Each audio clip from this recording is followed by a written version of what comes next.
Muy buenas noches, ingeniero. Mi nombre es Jonathan. Le estaré hablando sobre cómo se desarrolló mi experimento sobre el tema de capilaridad, que el experimento es llamado el agua que camina. Bueno, empecemos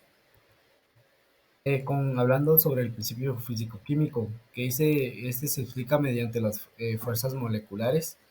En estas fuerzas está incluida la tensión superficial, la adhesión y la cohesión. Estas fuerzas son las responsables de las propiedades capilares. Bueno, dice también este pequeño concepto se basa en la interacción entre las moléculas de un líquido y las paredes de un tubo capilar delgado. Este fenómeno es observado cuando un líquido asciende o desciende de un capilar en contra de las fuerzas de gravedad. Dentro del objetivo que decidí alcanzar en general y específico del general está en que investigar y experimentar el fenómeno de la capilaridad, así como la aplicación en diferentes contextos y su relevancia específicos.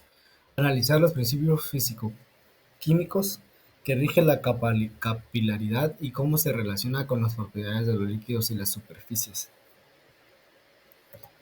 Bueno, dentro del marco teórico tenemos que la tensión superficial es una fuerza que actúa en la superficie de un líquido y tiende a minimizar un área superficial. En un capilar, esta fuerza causa una curvatura en la superficie del líquido, creando un meñisco o cóncavo convexo en lo que es la superficie. Dependiendo de la interacción entre el líquido y el material del capilar, la adhesión se refiere a la atracción entre las moléculas líquidas y las moléculas de la pared del capilar, que puede ser de diferentes materiales. La fuerza principal que impulsa la capilaridad de la tensión superficial es la fuerza cohesiva entre las moléculas de la superficie de un líquido. Estas tienden a minimizar una tensión. Eh, Estas forman lo que es una superficie llamada así. En los capilares, la tensión, esta fuerza de gravedad, lo que resulta en un ascenso de líquido sobre el tubo capilar.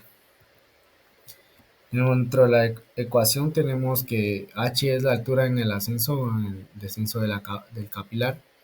En la letra O tenemos la tensión superficial, tenemos también el ángulo de contacto, donde Y sería el peso específico del líquido y R el radio del tubo.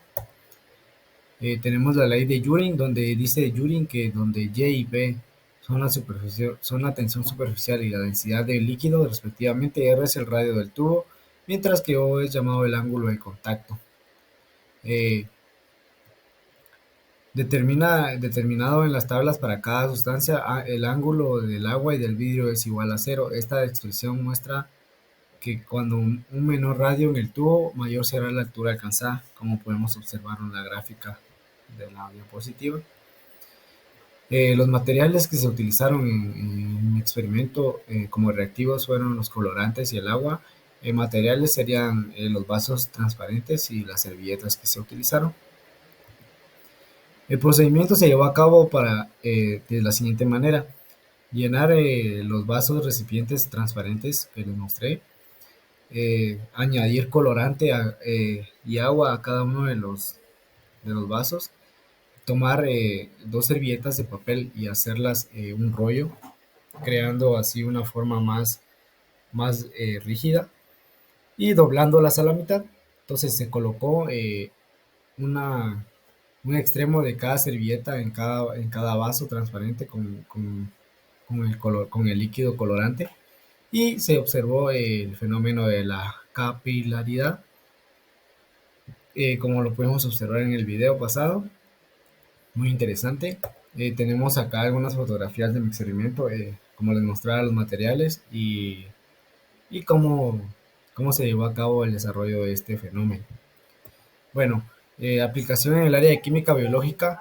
En el campo de la química biológica, la capilaridad tiene varias aplicaciones, como la absorción de agua en las plantas, análisis de muestras biológicas, de pruebas microfluídicas, transporte de líquidos en sistemas biológicos y absorción de nutrientes y medicamentos. También la podemos ver este fenómeno en lo que es la hemoglobina. Cuando llenamos nuestro tubo capilar, la sangre tiende a irse hacia arriba, ¿verdad? Y bueno, solamente muchas gracias. Espero le haya gustado, ingeniero. Y acá mis referencias. Muchas gracias. Feliz noche.